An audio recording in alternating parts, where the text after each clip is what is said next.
Pero huwag kayo mag-alala sa mga ganyang klaseng aso, yung mga nakaalpas, mga hindi nakatali.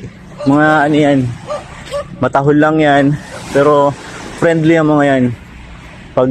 Pag anuhan nyo lang, pawagin nyo lang konti yan, paamo na yan. Tsaka hindi mga agat yan, hindi mga habol yan.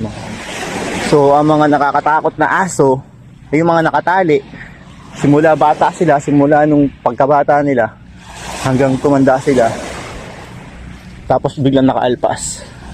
Yun ang mga nakakatakot. So hindi sila sanay sa mga tao, sa mga tao. First time nila. Natulad nito. Whitey! Whitey! Oh, di ba? Whitey! Come on, Whitey! Whitey! Whitey! Sabi ko sa inyo, mabait to. Whitey! Ang puti-puti mo, Whitey! Ganda-ganda mo naman. Ha? Ikaw, Brownie. Grabe, oh. May laki ka ba, Whitey? Sabi sa inyo, di ba? Matataon lang ang mga yan. Pero nagbabait ka mga yan. Tropa natin yan. Baka sa